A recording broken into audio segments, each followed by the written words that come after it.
Planning Committee meeting on Wednesday the 29th of April. Before I go into see who's with us this afternoon, I think the members will join me once again to say thank you to all the officers involved in putting this together. It's all new to us all.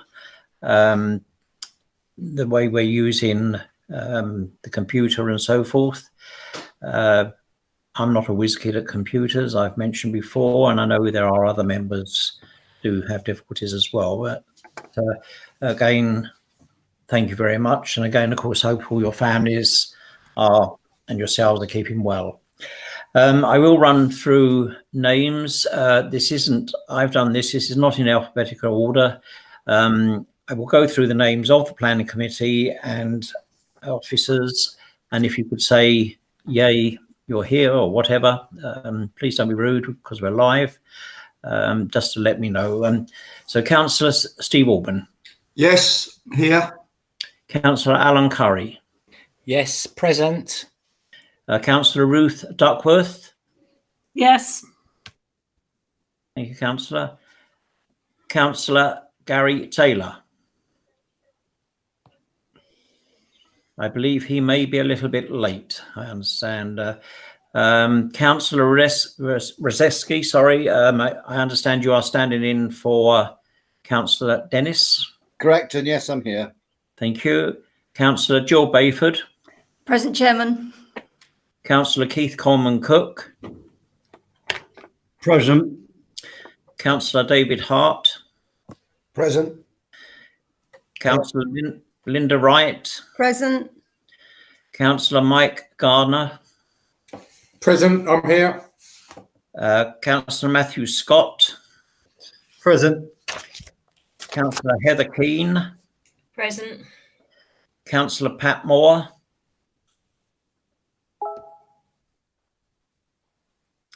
I think she's around. No. I thought I saw. It came up earlier that she was removed from the meeting. Yeah. Right. Well, we'll hold fire there. Well, I'm obviously here. Officers in attendance, please. Obviously, I'm aware that Ian Livingston is here. Emily Kennedy. Estelle Cullingham. Yes, Chairman, I'm here. Thank you, Estelle. Are there any Nick Hughes, I've noticed? Are there any other officers who wish to state they're here? I'm here, Chairman, and Charles Hungway is also here. Yes, I got Nick. So I'm sorry, Charles, I saw you were there earlier. Thank you. Right, moving on, if we may. I've got your details, obviously. Obviously, I have a script as normal planning would have. It's slightly changed, which I'm sure you would expect. If you have technical difficulties during the meeting, please contact the Democratic Services Officer on call, who will attempt to assist you. Today's officer on call is Charles.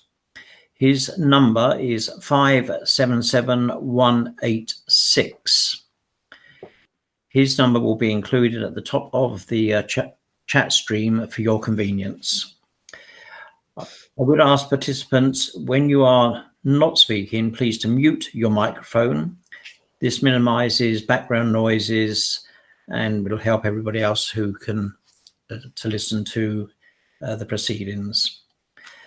Microphones must only be turned on if the participant, get the word right, has been granted permission to speak. To gain my permission to speak, please briefly indicate on the chat in the right side on the screen. I will then make a note and go back to you once the other person has finished speaking.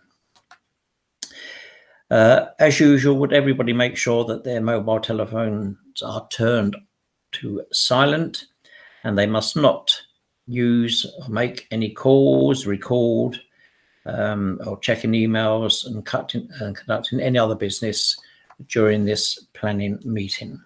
Thank you. Please note that this meeting is being live streamed for members of the public, and following the meeting, the recording will be available on the Council's YouTube website. So look in your best, please. No members have indicated in advance as if they wish to speak under Council Procedure 20.1. If that has changed, could they say so now, please? Okay, no members are speaking there. Apologies for absence, one we are aware of, which has been noted. Agenda item 2, declarations of interests. Members, do you have any declarations? Thank you. Agenda item 3, minutes of the Planning Committee meeting on the 18th of March 2020. Do members agree that the minutes of the Planning Committee meeting held on the 18th of March 2020 be approved and signed by the chairman? For obvious reasons, I cannot sign at present, but at some stage with the clerk, I will be sorting that out. Do I have a proposer, please? Proposed. That is, can you say your name, please? David Hart. Thank you, Councillor Hart. If you can mention your name, obviously for minute in. And do I have a seconder, please? Yes, Councillor Coleman Cook. Thank you, Councillor Coleman Cook. I would take these as being approved unless any member raises an objection. Thank you. Those minutes are approved. Point of information, I'm going to hand over to Mr. Livingston to update members on the point of information regarding agenda item 4A, land at south of the Priory Close in Margate. Mr. Livingston. Thank you, Chair, and good afternoon, members. So one point of clarification for members for schedule item 4A, land south of Priory Close. A measurement has been clarified in the report, which is on page 36 of the agenda, regarding the distance between the rear elevation of 11A Canterbury Road and the side elevation of the proposed unit 20 of the development. This measurement is 11.2 metres approximately and not 12 metres approximately as cited. Thank you, Chairman. Thank you, Mr. Livingston, for that. Item 4, agenda item 4, schedule of planning applications. As we're in this situation together, any site visits will be arranged accordingly when it is safe to do so. The schedule of applications, I will call upon the clerk to read out the planning applications for determination. If a member wishes to reserve an application, will they please call out as she reads? Clerk to read out, please, Emily. 4A, land south of Priory Close, Margate. Yes, please. Oh, okay, 4A, right. 4B, 1 Stanley Road, Margate. Yes, please. Councillor Alban. Okay, and 4C, 45A, Manton Road, Ramsgate.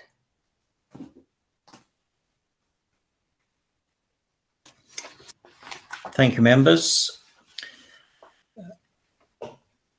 So moving on, as we have councillors requiring to speak on 2 items there.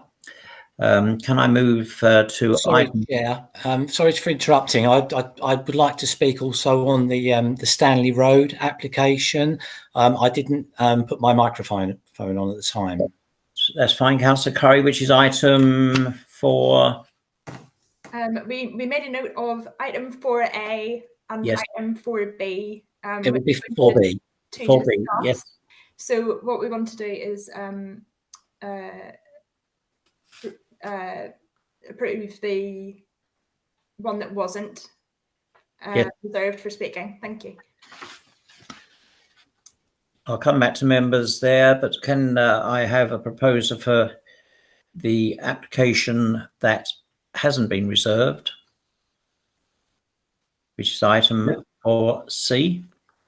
Yeah, Councillor Coleman Cook. Thank you. Could I have a seconder, please? David Hart. Thanks to Councillor Hart. Do members agree? Agreed. Agreed. Agreed. Agreed. Okay. Is Agreed. any against?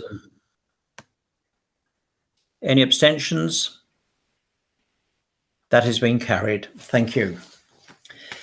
Right, moving to agenda item 4A. I believe it is Mr. Livingston who's going to take this on. Okay. Thank you, Chair. Yeah, let's give you a report. Thank you.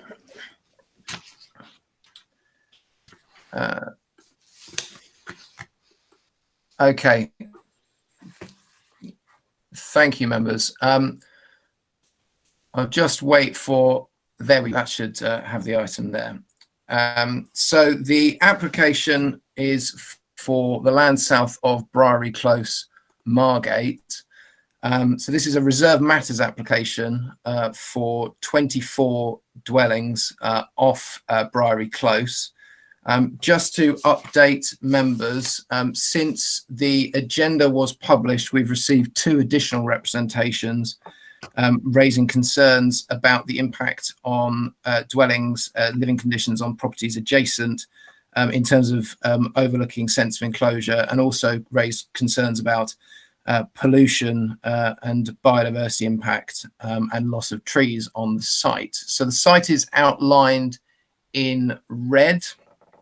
It's at the end of Briery Close. So this is an application for reserve matters approval. So members are not being asked to consider the principle of development or the number of units proposed on site, because that's already got outline approval, and also not considering the use of the access, which was granted approval through the outline.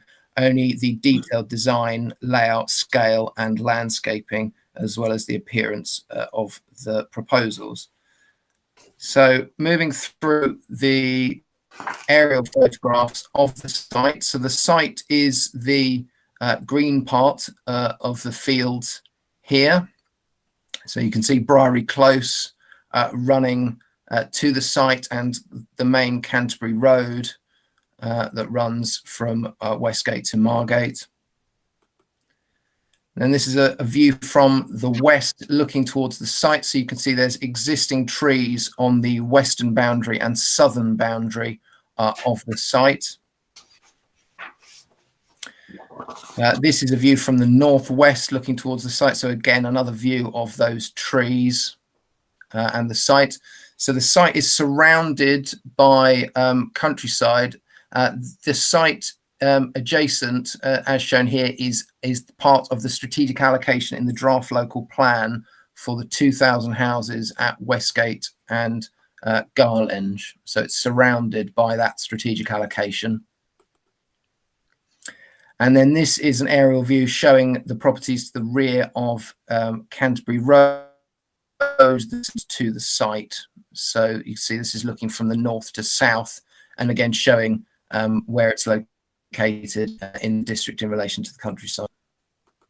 So this is a view looking along Briery Close. So the site is at the end of this road. So you can see the properties in Briery Close are 2-storey pitched roof properties. And then going along in Briery Close, this is a view looking in the access into the site. And then turning to the right, this is a view of 1A Canterbury Road. So this was one of the first property that sits behind properties on Canterbury Road. And then this is a view from within the site looking north. So you can see 1A Canterbury Road, the property we were just looking at, is in the centre of the image here. And the other properties that are behind properties on Canterbury Road are located in this area here.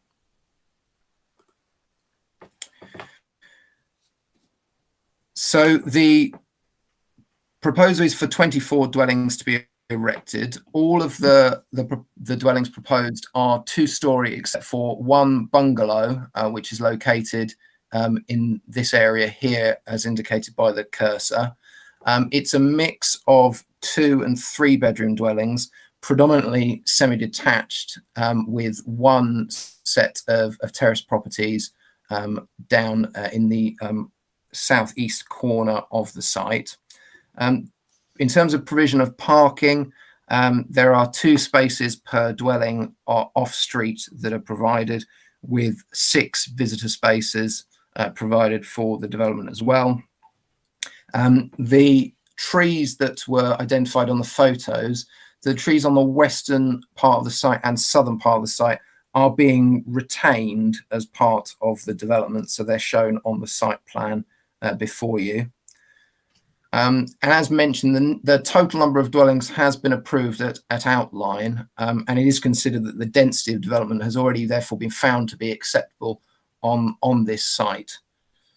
So looking at the detailed design of these properties, I'm just going to go round the site. So if we start on the eastern side of the site, running north to south, and also looking at the front elevations of the properties that face onto the green area proposed here. So at the top of the screen there is a street scene of the properties that are on the eastern side of the site facing into the site. So you can see that a traditional form of development has been proposed with gable ends and pitched roofs, as well as some bay windows and a sort of regular fenestration pattern. Then looking at the image at the bottom of the screen, the 2 sets of properties in the middle there are the ones that front, that impart front onto that green space, with a slight change in design of unit number 11, which fronts onto the internal access road on the other side of the site. Then taking the other elevations of the properties proposed, so looking at the western properties running north to south, and also looking at units 22, 23 and 24 that front onto this parking area. So 23, 24 and 22, 23 and 24 on the top image here on the screen, you can see that there's the bungalow property that's proposed, and then a similar design for other units fronting onto the central area, with a slight variation in terms of the materials proposed on the side element there. And then at the bottom of the screen, there's the street scene that runs along the western end of the site. Again, similar design to the other side of the site.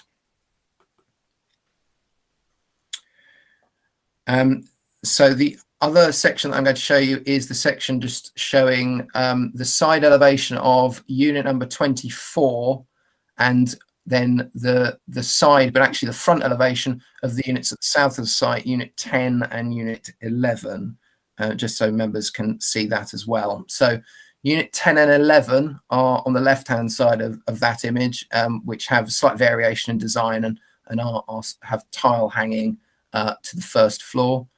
And then unit 24 is here. So you can see in the background there, you've got units 15 to 18. Those are obviously set much further away in terms of the section.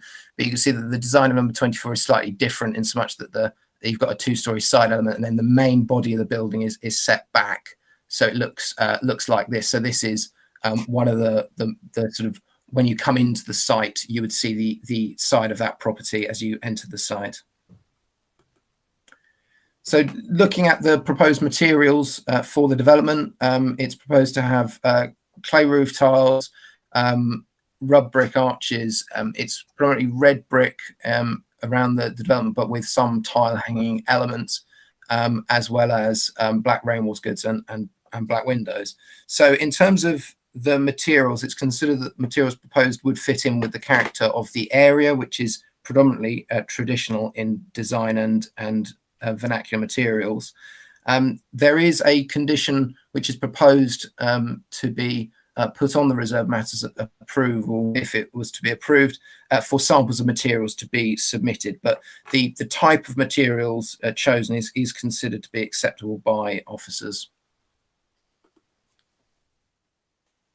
Overall, it's considered that the layout and proposed landscaping, as well as the scale of development, is considered appropriate to fit in with the character of the area.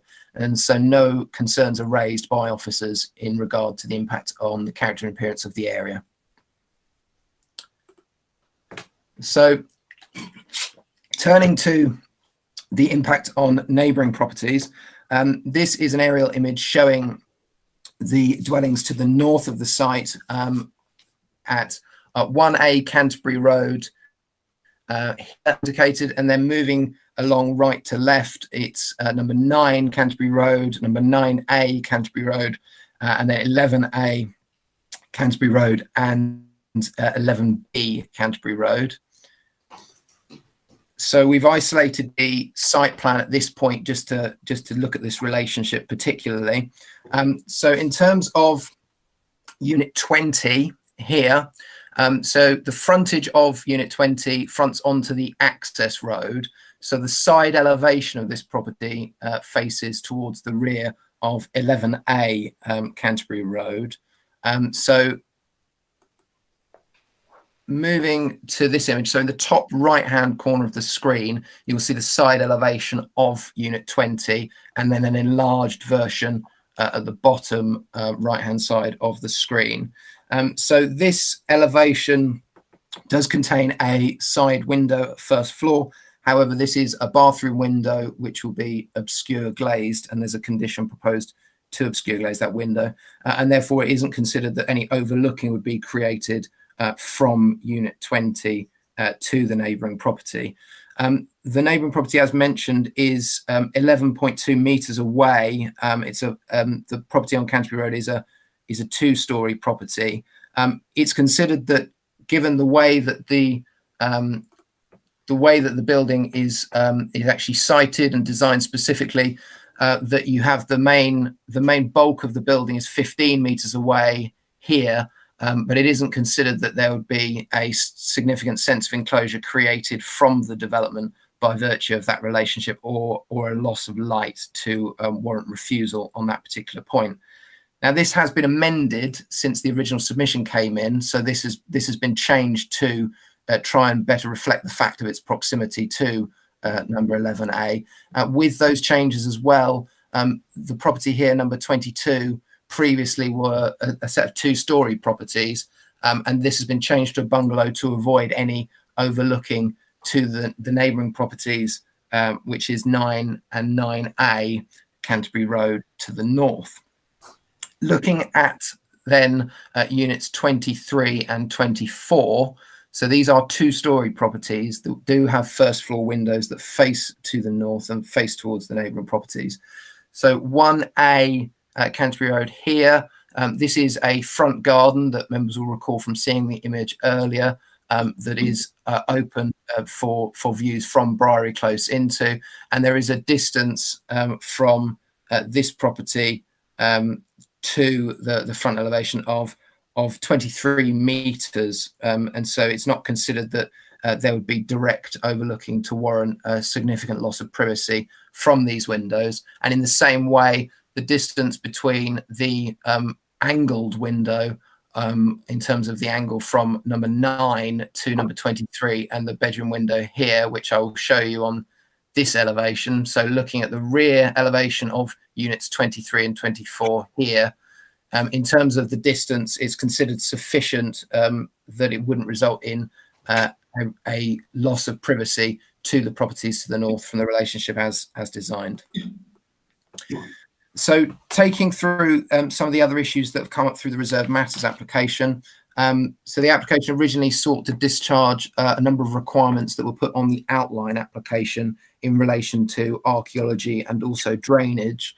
And members will have seen from the consultation that there are still some outstanding issues to be resolved with those particular points.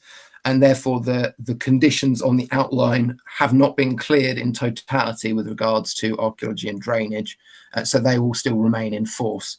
And indeed, there are a number of conditions which will still remain in force from the outline which have not been discharged. So one of those includes a program for enhancements and for biodiversity purposes, which is condition 15 for a program to be submitted in regards to that, as well as a tree protection plan, which is still to be submitted. These are required prior to the commencement of development. The applicant has agreed to provide one electric vehicle charging point for each property, as well as a provision for the visitor spaces, which is considered to accord with the requirements of the air quality technical guidance. And as I already mentioned, there is still the samples condition for materials. So overall, it's considered that the development would be in accordance with the character and appearance of the area and would not result in a significant impact on the living conditions of neighbouring properties, with a number of matters already resolved to be acceptable through the outline. And therefore, the recommendation from officers is to approve the application. Thank you, Chair. Thank you, Ian, very much. I move that the officer's recommendation is adopted. Could I have a seconder, please? I'll second that, Chair. Thank you, Councillor Coleman Cook.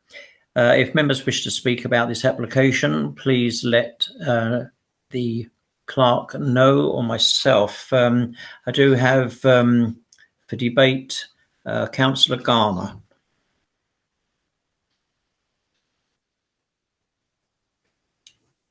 All right. Thank you very much. Yeah, I've worked out the microphone on now. Well done. Thank you. Yeah, I had a couple of questions I wanted to raise. One of which was around the ecology side, which I think Ian did answer. Looking through the report that was presented, I didn't see any mention in there of, or I only saw mention in there of a landscape management plan, rather than the a plan as to how the ecology would be enhancing biodiversity, a biodiversity plan. So I think you've answered that in that they are going to be producing that plan. And could I just clarify one thing around the number of trees that are around the site at the moment? Did you say that they weren't going to lose any of those trees that are currently around the site? Ian. Thank you.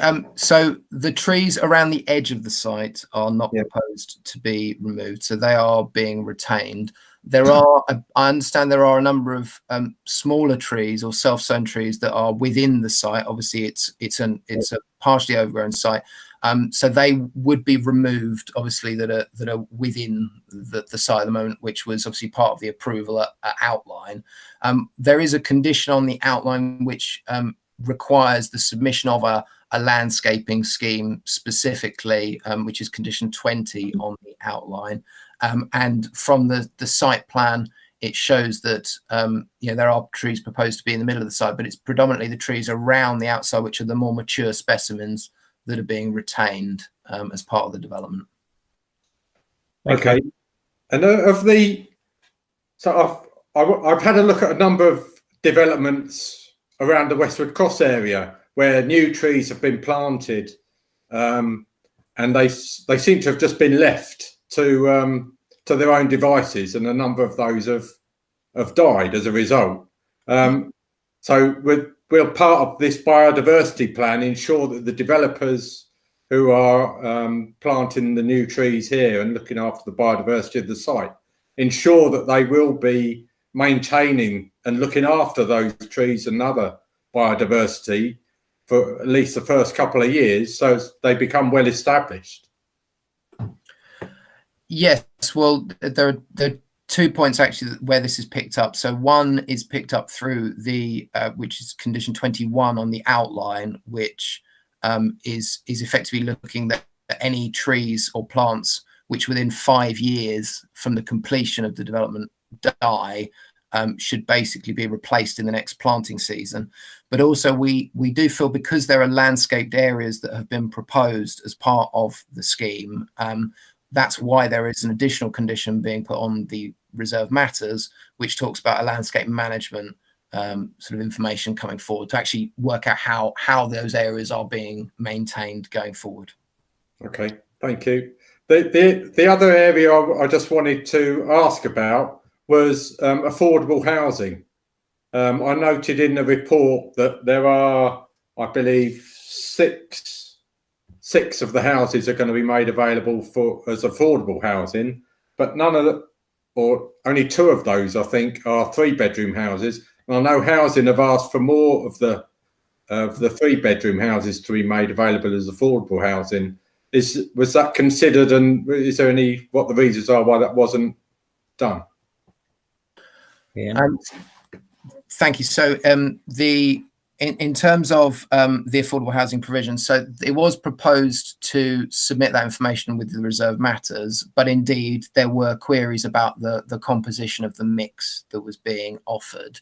The unilateral undertaking, which is part of the outline application, which committed to 30% on-site affordable housing, requires the submission of an affordable housing scheme. So that is still to be agreed, so that the discussions can continue ongoing. They don't have to be fixed within this reserve matters approval, which is why it's been taken out of the consideration as identified in the report. Okay, thank you. So if I could just one final question. We're being asked to approve this. We're not being asked for this to be deferred for approval later, but there still are a number of things outstanding to be agreed. So I just wondered why are we being asked to approve outright rather than being asked to defer this for approval when some of these other matters are resolved? Ian, can you? Thank you, Chair. So as this is a reserve matters approval, this is an application that can be approved outright. It is slightly different in the sense of the outline has a number of conditions that are on it, which still require submission of details to the local authority for clearance. That is normally done through discharge of condition process, rather than deferring it back to officers to get that information. All of the matters are conditionable, so those submissions can come in after the approval of this reserve matters application. Thank you, Ian. And welcome to Councillor Taylor. I know he has work problems, or has to work, but yes, thank you for your time, Councillor Taylor. Next to speak on this matter is Councillor Rozeski. Thank you, Chairman. As you know, I'm standing in for Councillor Dennis today. Councillor Dennis asked me if I could bring to the attention of the committee the access to the site. There seems to be some query about the size of the road leading up to it, and the easiness for lorries, etc., to be able to access the site. Now, I know that Mr. Livingston mentioned something about access at the beginning. I'm not sure whether we're allowed to think about this or not. Maybe he can explain a bit further on that. Ian, can you come back on that at all? Yes, so the point of access onto Briery Close was considered as part of the outline application. So it was one of the issues that was looked at specifically by the inspector, and members will have seen the appended appeal decision, which was put into the agenda. In terms of the actual access into the site, it has been considered by KCC as part of this application, and there are measures within the original outline conditions which relate to the particular concerns that were raised for that outline about the access onto or from Briery Close, particularly with regards to the provision and installation of double yellow line parking along Briery Close, which is conditioned as part of the outline. as well as ensuring that all provisions are made for the required visibility displays and bound surfaces as well. So this matter has been covered through the outline application predominantly. We're only looking at the detailed layout within this reserve matters and the detailed design of the dwellings. Thank you, Ian. Would that satisfy Councillor Dennis, do you think, Councillor Brzeski? He was asking whether or not it was possible to have a site visit to look at it, but if we can't actually change anything about the access, I don't see the point in it. I mean, the layout, I don't see a problem with the layout. It's purely on an access issue. I can recall this before, Councillor. So I think at the moment, if we take Mr. Livingston's advice, I say site visits are going to be very difficult, as I know you know at the moment anyway. So thank you. Councillor Jill Bayford. Thank you, Chair. I observe that most of the objections to this development do relate to the general development and the access, which, as Ian's explained, have already been granted. So in my view, it's quite a thoughtful development. The materials and design of the properties are not unattractive. There is some variety. It's in keeping with the local area, and in my view, subject to the outstanding conditions and the tree protection plan, I would like to support this application. Thank you. Thank you, Councillor Bayford. Do we have anybody else to speak? Councillor Orban? Yes, thank you, Chair. Well, actually, both Councillor Garner and Councillor Bayford have asked the questions, and I totally agree with Councillor Bayford. So, end of story for me. I will be supporting this application. Thank you, Chair. Thank you, Councillor Orban. I don't believe there are any other speakers. I'm sure Emily will correct me if I've missed one. No, okay. I'm going to put this to the vote, and I will. Yes, I've just got a note. It's so clever, isn't it? Notes coming up on the screen. I'm going to go through this. It is for approval. If I go through the names again, not all in alphabetical order, but please say yes, no, or abstain, if you wouldn't mind, please. Councillor Coleman Cook. Yes. Councillor Steve Orban. Yes for approval, Chair. Thank you. Councillor Jill Bayford. Yes for approval, Chair. Councillor Alan Curry. Yes for approval, Chairman. Thank you. Councillor Ruth Duckworth. Yes, Chair. Thank you. Councillor Mike Garner. Yes. Thank you. Councillor David Hart. Yes for approval. Councillor Heather Keane. Yes for approval, Chair. I will try Councillor Pat Moore if she's there now. I'm here, but I'm not allowed to vote, Charles told me, because I came in late. Thank you, Pat, for that. Yes, we understand. Thank you, but nice to see you there. Thank you. Councillor George Brzeski. I'll abstain, please, Chair. Thank you. Councillor Matthew Scott. Yes for approval. Councillor Gary Taylor came in late. Gary, so on this one... yeah, understand, Chair. Thank you, Taylor. Councillor Linda Wright. For approval, Chair. Thank you, members. If my adding up and everything is right, so that has been approved. Thank you very much. Moving on to the next item, and I must get these right in order. Item 4B. So if I can hand over to Mr. Livingston, please. He's disappeared. I'm still here, Chair. Thank you. I'll just present my screen for this item.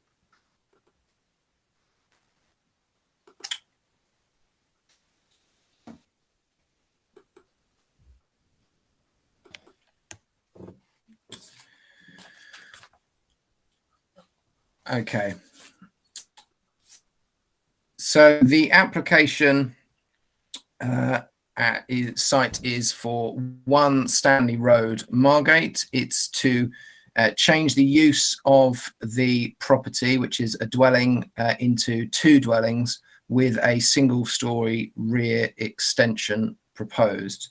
So the main issues for members to consider are the principle of development, the impact on neighbouring properties, the impact on character appearance of the conservation area, as well as the impact on highways. It is outlined on your screen in red. So just looking at some aerial images here. So we're in Cliftonville. This is Stanley Road here, with Swain Road to the east of the site. So the cursor is indicating where this particular existing building is.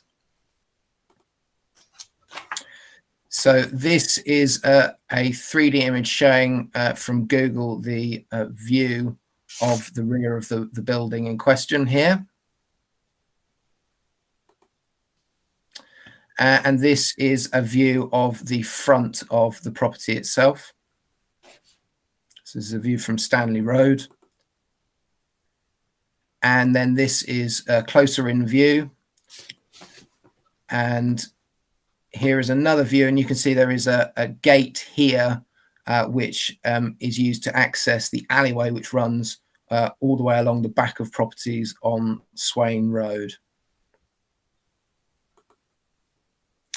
So, as mentioned, one of the main issues for the application is that it's is the principle of development. So the site is within the development plan area for Cliftonville, and particularly there is a policy which is CV2, which does not permit the subdivision of properties last used as family dwellings, effectively, and family dwellings constitute properties with 2 or more bedrooms.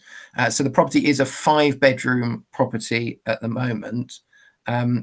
This proposal, in officers' views, would still provide the continued use of the main building as a 5-bed property, with a rear extension and access via the alleyway to actually provide a new 2-bed dwelling at the rear of the site. So you can see on this site plan, it shows that there'll be 2 garden areas created from the development, so there would still be a garden for the 5-bed house, which would still front the street, with a new garden for the new dwelling at the rear. So we'll just move through and show the general arrangement in a bit more detail. So this is the proposed site plan. So so this is sort of turning the previous image you've seen on its side. So the frontage is on the left-hand side of the image to Stanley Road, with the alleyway access down into, and then the main new part of the development would be this bit here, as indicated by the cursor, to create the 2-bed property. So you can see that the 2-bed property would have a garden accessible here, with the main garden for the 5-bed property at the rear here. So looking at the extension itself that's proposed, this is an existing rear elevation of the property. Members will have seen from the images, the aerial images, that there are a number of extensions that have occurred to this property over the years. What's being proposed is for a new single-storey addition to be included. In officers' views, because of where this particular extension is located, it's not considered to result in any harm to the conservation area, in terms of making sure that it would fit in with the character of the area. And the materials themselves are proposed to match the materials on the main property. It's not highly visible because of its location, and therefore the impact on the character and appearance of the area is considered to be acceptable. So looking at the other side elevation of the property, so this is the existing elevation of the property from the alleyway. So you can see the actual scale of the building that we're talking about. Even though it's currently a 5-bed dwelling, it is a large property. And the extension is the part at the rear here that's proposed. So again, it's low level and it's not considered to have cause harm to the character of the area. So this is the existing west elevation of the site. So you can see that there is quite a significant amount of two-storey extensions that are present on the property. And again, this is then the accretion proposed at the end here. In terms of the impact on neighbouring properties, the neighbour number 2 here has rear windows at the rear extent of their property. But you can see from the shaded area in this image that the existing two-storey extensions do protrude past that rear elevation quite significantly at the moment. And therefore, even though the extension is 5.1 metres deep, the new extension that's single storey, it's considered that by virtue of the existing relationship, as well as the fact that the extension is actually set off the boundary, that there wouldn't be a significant harm. So this is a 3D composite image from Google to just give you an indication of that relationship. So this is, as shown on the cursor, the actual two-storey element and how far it extends back into the site.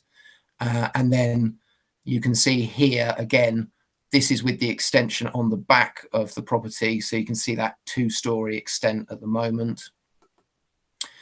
And then here is the rear sectional elevation of the proposed extension.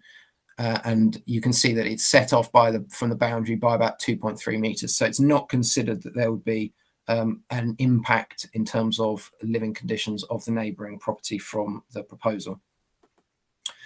So just moving through the floor plans, just to show you the existing floor plans. So this is the existing ground floor plan. So you can see that there's a significant amount of living space with one bedroom at the rear. And then on the first floor, you have a series of other rooms, including 2 more bedrooms, but more living space, and then 2 more bedrooms on the second floor. So as already shown, this is the proposed ground floor. So you can see that the living space and the kitchen for the dwelling that would be retained at the front still remains pretty much entirely intact, but it's subdivided at this point here, with then the ground floor of the 2-storey property that would be proposed at the rear has 1 bedroom at ground floor. It's been shown as a wheelchair accessible dwelling, so you can see that the turning circles have been shown as well as the width of the access ways. And then moving on to the first floor plan as proposed, so you can see that 3 of the bedrooms are retained at the front for the front dwelling, with the 2-bed property at the rear. Again, you can see that it's got a shower room in the first floor because it's been designed to be wheelchair accessible. And then with the proposed second floor with the 2 bedrooms pretty much identical to how it is now. So in terms of the other issues to consider, the development would result in the creation of a new unit in terms of the number of potential people living on the premises, which could result in highways impacts. In terms of the area, it is generally an area that has a lot of on-street car parking that occurs. Stanley Road is one of the, I suppose, sub-streets that doesn't have quite so much vehicular parking in comparison to those streets in Cliftonville that run north to south. And it is considered that whilst there is an additional dwelling being proposed, there is only actually the addition of a couple of bedrooms worth of living occupants that's created. And it is considered that additional single car or 2 cars would not result in a significant impact on highway amenity or indeed highway safety from the development. Now, it is creating a new unit, and therefore the development is required to contribute towards the strategic access management and monitoring plan, which is to provide mitigation to the impact on the special protection area from additional recreational pressure from population growth. And therefore, the application is recommended for deferral for the receipt of the unilateral undertaking to be submitted to secure that contribution. So overall, it is considered that there are benefits from providing an additional family unit as defined by the Clifton Development Plan on this property. It is also been designed to be wheelchair accessible. We don't consider that it would have an impact on the character and appearance of the area. And given that the existing large property would be retained as a dwelling, and this doesn't result in the subdivision to create flats, it creates a new family dwelling. We do consider it is an acceptable departure from policy CV2, and therefore it is recommended to be deferred for the receipt of the unilateral with safeguarding conditions, but deferred for approval. Thank you, Chair. Thank you, Ian. I move that the officer's recommendation for deferral is approved. Could I have a seconder, please? I'll second that. Thank you, Councillor Rashevsky. Thank you, Councillor Rashevsky. I do have two members wish to speak at the moment. Councillor Curry. Thank you, Chair. The main reason I called in this application was the departure from the Cliftonville Development Plan, notably policy CV2. I also had concerns with the side access to the flat. This would certainly cause noise and disruption for the near neighbours, which they never had before. The bins would be located in the rear of the property. But it really is a departure from the policy that I find very difficult to support. The policy CV2, retention of family housing, states planning permission for the subdivision of properties currently or last lawfully used as single family accommodation or by a single household will not be permitted. I do acknowledge that this is a very large property. It has a very large garden, but that is one of the reasons the development plan for Cliftonville was brought in, to protect these lovely old properties from overdevelopment and subdivision. Cliftonville West already has, I believe, the highest percentage of flats in Thanet. I think it's about 60%, Margate's 50% or so, compared to about 25% in the rest of the district. I don't think we really need another two-bedroom flat. It's for these reasons I'll be voting against the application. Thank you, Chair. Thank you, Councillor Curry. Councillor Orban. Yes, thank you, Chair. Firstly, I totally agree with Councillor Curry in relation to policy CV2. I agree with him there. A question for Mr. Livingston, please. You mentioned it's a 5-bedroom house, Ian. It says in the report, I just want clarification, it says it's just 6 bedrooms. I just wanted clarification on that point first, please. Unless that's just unless that's just a misprint or something. Ian. Thank you, Chair. Yes, it's a 5-bedroom property.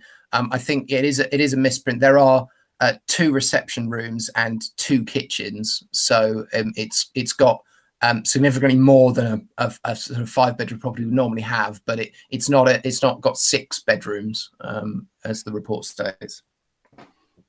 Okay, thank you. I think another concern really that I have, apart from the policy issue, is that effectively what we got here is a back garden development.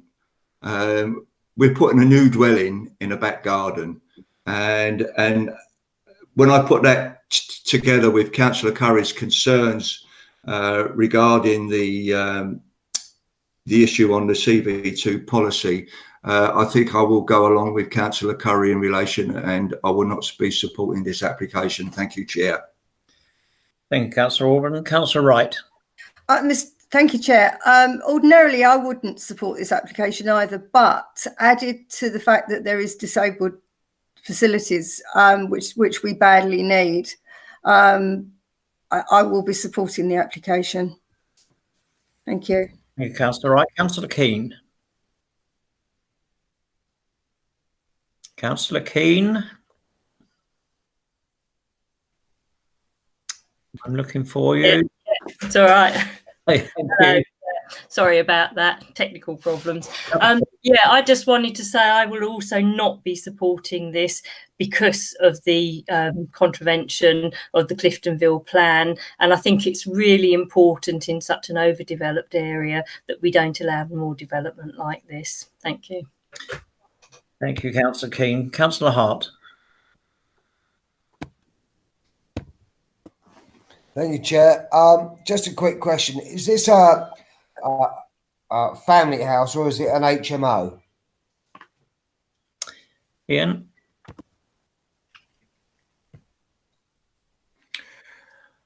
So the property, I think there's in the report, it describes about some of the history of the property itself. So it's basically classification at the moment is as a dwelling. So it's not got consent as an HMO. I believe it has had a previous it's had previous different uses, but it's a family dwelling. I think it was looking at the history. It was a hotel, then it was a children's home. And it was confirmed and changed from a hotel to a single dwelling in 2000, looking at the planning history. So it's been a dwelling for a significant number of years. Thank you, Ian. I don't see any other members here, so I'm going to put this to the vote for the offer. The recommendation from the officers is to defer. Once again, I will go through your names, and if you could say yes, no, abstain, I would be grateful.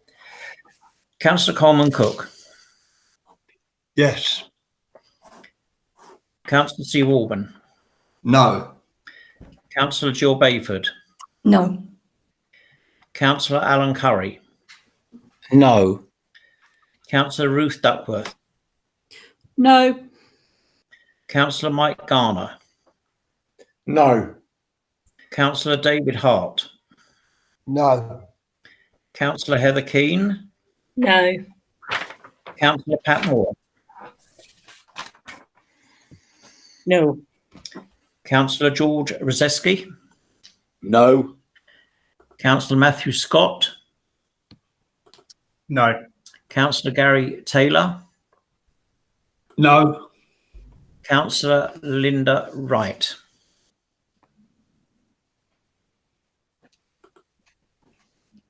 Councillor Wright?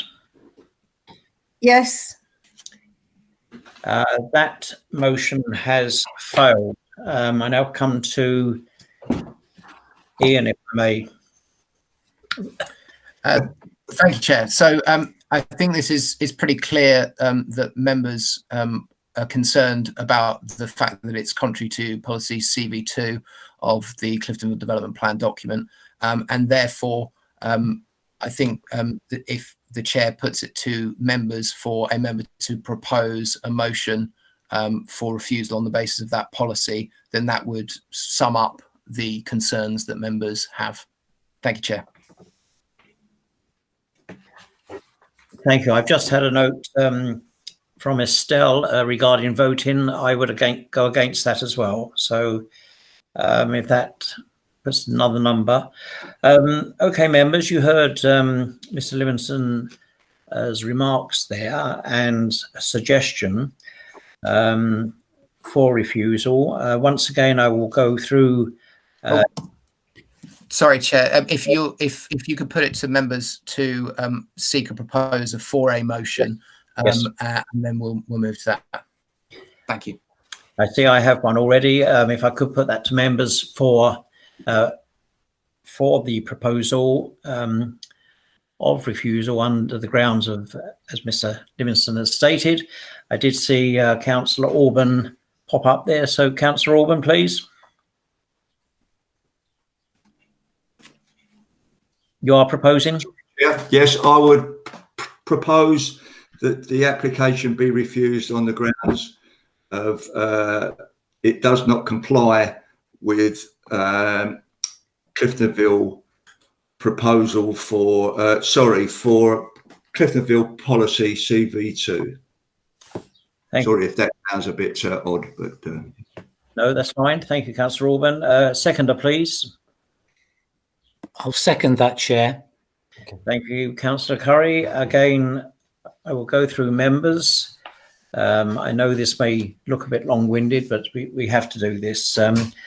Those in favour of that motion, which you've heard, if you could say you agree or not agree. Councillor Coleman Cook. Not agree. Not agree. Not agree. Right. So no. I'm just coming back to you for clarification there. You don't agree with the statement that's been put forward by Mr. Livingston? No, Chair, because I voted for this. So therefore, it would be a little bit odd for me to vote now for the amendment. I understand. Thank you, Councillor Coleman Cook. Councillor Orban? Yes. Councillor Jill Bayford? Yes, agree. Councillor Aaron Curry? Yes. Councillor Ruth Duckworth? Yes. Councillor Mike Garner? Yes. Councillor David Hart? Yes. Councillor Heather Keane? Yes. Councillor Pat Moore? Yes. Councillor George Rozeski? Yes, 4. Councillor Matthew Scott?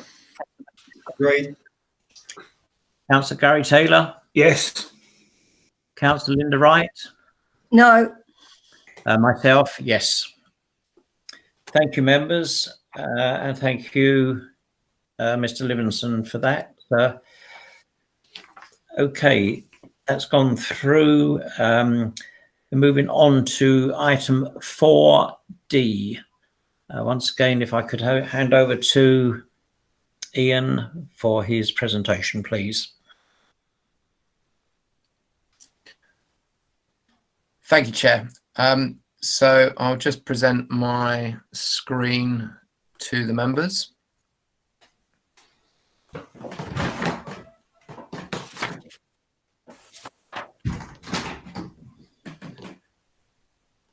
Thank you. So this agenda item is for a council-owned site for 19 to 21 Warwick Road. Is report to members.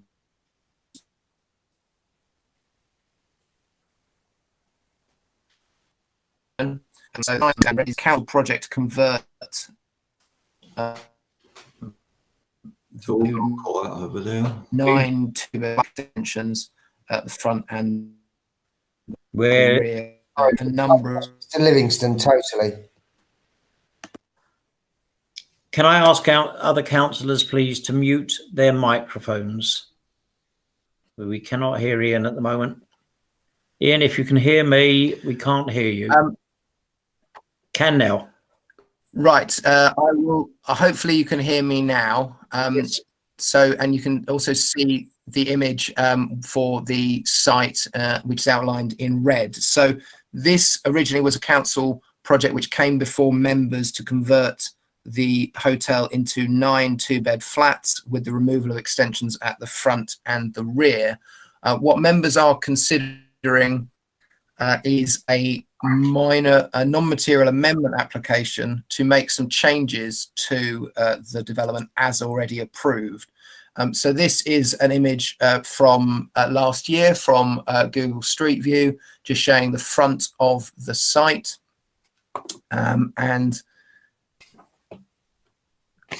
when it loads up, hopefully you'll see an image, there we go, which shows the front of part of the site now. So there was previously a rather large single-story extension at the front of the property, and it's now been removed with new bays constructed as part of the development. So what this was the existing elevation as originally in situ on site, and then this was the approved scheme.